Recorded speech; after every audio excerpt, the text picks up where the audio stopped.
Hi, I'm Dave. I'm Tammy. Collectively we're Calliope Learning, and we're here today talking about the ABCs of managing up. This is a topic that many people in our leadership workshops talk about. We give them all sorts of great tools, and then at the end they go, yeah, but this won't ever work for my boss because he or she is blah, blah, blah. So we hope that we'll give you a few tips today just to kind of manage that relationship a little bit better. So we've got it in 3 main points, and we've called them the ABCs. The first one is to acknowledge and explore alternative perspectives. The second is to be honest about our feelings and emotions. And the third is to care about identities, and we'll explain more about each of these one at a time. And I'm like that. There they are. To kick off though, I want to talk about one basic rule of human communication that is really important to keep in mind as we go through these 3. And that's this idea that we're far more likely to listen to people if beforehand we feel heard. So if you want somebody to listen to you, what you have to do first is to listen to them, and then they're more likely to listen to you. So what we're going to do is demonstrate that as we go through each of these. What did you just say? Huh? Okay, a little bit of humor there. So with this rule in mind, Yes. let's explore the ABCs of managing up. The first one is around acknowledging and exploring alternative perspectives. And this is really important. It's something that I spend a lot of time with my clients who I coach talking about. And it's this idea that we see the world from one particular angle, just from our perspective, and other people will see it from a different perspective. And this idea of listening to other people first is around listening to their perspective, listening to their take on the situation before expressing yours. This is really important. We fall into the trap of assuming that people all see the world from our perspective. And a great way to actually get people to listen to you is to first listen to their perspective and to ask them for it, to share it. Yeah, this is an interesting one for me because very often I think when we've had bosses who we perceive have said no to us or who don't share our perspective, we start to hold a really strong view about who they are, and we think their world is really easy. All those kinds of things. So what I often tell people is try to put yourself in the shoes of your boss. Yeah. And really put yourself in the shoes of your boss. And what is it that they're being bombarded with, like on an ongoing basis? Because probably what they're dealing with is very different from what you're dealing with. A great way sometimes to frame things is to say, I see the situation from this particular perspective. When I'm looking at this, I see these things. And therefore I think that this may be a good way to go. I'm really interested in hearing how you see things and what you think might be a good way to go, so that you're expressing your opinion and your perspective and perhaps offering up a solution from you that makes sense to you, but you're also offering to listen to their perspective. And I think that can be very powerful and helpful when we're trying to convince people of things. So that's the A. That's the A. It's pretty simple. The second one is harder. And of course the third one will be harder still, but the second one for the time being is around being honest about feelings and emotions.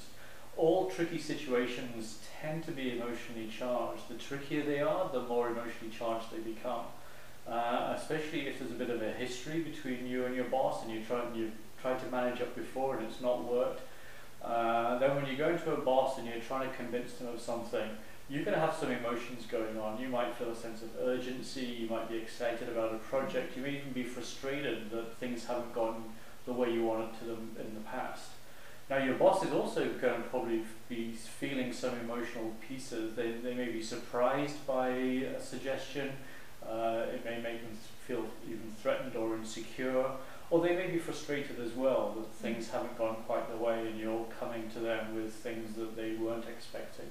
So there are these emotional reactions to what's going on, layered on top, or perhaps better said underneath, the factual stuff that's going on. Because often these feelings aren't expressed in words, but you can see them in the body language and the facial expressions. Now this is a difficult one to manage. You don't want to go into your boss and say, you're looking frustrated, tell me about it. Because they're probably not going to respond well to that. The way to handle this one is by kind of modeling the way and being open and honest about how you feel and your emotional attachment to a suggestion. And perhaps that's just going to allow a more openness perhaps for the boss to say, yeah, I'm a bit frustrated too. Yeah, I think that's a good one. Because I can imagine if I've tried a couple of times and hasn't worked, maybe the approach I go in is to say, I really want to get some solution on this. Yeah. And, I've been in your office a lot, so you must be as frustrated as I am. Yeah. So that might be a way to say, kind of... Yeah, so I'm excited but a little bit frustrated by this. But it is important to me. Just including those kind of like phrases in the way you pitch an idea can often open up a whole separate dialogue around how you're both feeling about something that's important.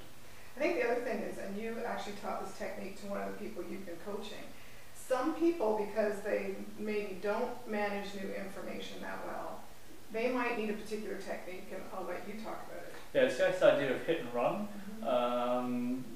If people get surprised by new information, and it takes them some time to actually mull it over and figure out what it all means, often their initial reaction will be not a good one. So what I coach some of my clients to do is to do something called hit and run, where they take the new information, they give it to their boss and say, here's some new information, we need to talk about it, but I don't have time now, can we do it tomorrow? And then you get out of the way of that initial, oh my god, this is really bad, this is not going to work, blah, blah, blah. The boss might still do that, but then the following day when you go and have a conversation, they've cooled down. So there's a lot to do with emotional intelligence. If you push somebody's buttons and then hang around while they explode, then you kind of deserve that. If you know something's going to push somebody's buttons, push the buttons and then get out of the way. It's hit and run. Hit and run, exactly. But don't tell your boss you're doing that, by the way, because that's not going to work either. No. Okay, the last one is around caring about identities. Identities are difficult things to explain. We all carry around very complex, very elaborate self-perceptions of who we are. The best way to describe this is to give you an example. I have an identity for myself that I carry around, that I'm good with technology, I'm a good communicator, I like learning new things, that I have a good sense of humour, and this is an identity that's been built up by what other people have said to me, and it's who I begin to believe I am. The problem is, if I am in situations where any of these are compromised, like trying to talk in front of the camera when I don't have real people to look at, my communication skills just fall apart, which is like... You're getting better right now. I'm getting better. But the number of takes that we've had to get this far has been absolutely crazy. And I'm not at my best when my identity is threatened. That's the crux of the matter. I've got this self-perception of who I am that I've just made up. It may or may not be the truth, but I've got this self-perception of who I am. And when it gets threatened for whatever reason, I am really not at my best at all. Now, if you think about this and relate it to you taking more information to your boss, new information to your boss, or trying to convince your boss to do something that's a little bit different, are you challenging their identity? If their identity is based on that they have all the information, they have all the answers, they're the ones that make decisions, and then you go and you're wanting to make a decision, you have new information, you have the solution, then you have to be careful. Are you threatening an identity that they've built up? And if you are, you just need to tread carefully and think about, how can I pitch this idea in a way that perhaps doesn't threaten this person's identity? So it's a very complex one, but it's one really worth thinking about if you want to pitch a new idea, or as we've said, that idea of managing up. Take care of your boss's identity. We all have them. It's not just bosses who have identities that they carry around. We all have them. So get in touch with your own. Try and figure out what your bosses might be, and care about them and tread carefully. Yeah, I was going to say, in the work that I've done with CEOs, the thing that they complain about most is that people come to them with problems. And because CEOs don't get to where they are by being focused on problems, they get to the tops of organizations by being kind of solutions oriented, very proactive, lots of ideas. And so if you come to them with a problem, that is getting at a bit of an identity for them. And I've heard many CEOs say, I just want people to come to me with some solutions. I don't want to hear about what's going wrong. I want to hear about what you think we could do better, how it's going to contribute to our goals, because the success of the company, very often for CEOs, is very closely linked to their personal success. So company success equals personal identity. And so if we can kind of keep that in mind, I think sometimes that actually is helpful, I think, for managing that. Yeah. So is that all we have today? I think that's it. That's the, in a nutshell, the ABCs. Acknowledge and explore alternative perspectives, because that's kind of the truth of the matter. What are the facts? What are the figures? What's going on? But we all see them from different perspectives. So use that as an opportunity for exploration. Be honest about your feelings, and hopefully you can model the way for other people to be honest about those. We sometimes bury them, and that's not necessarily a good idea. And care about identities, figure out what that looks like and care about it. That's a wrap. That's a wrap. That's our first video. That's our first video. I just hope it works. Yeah, give us feedback.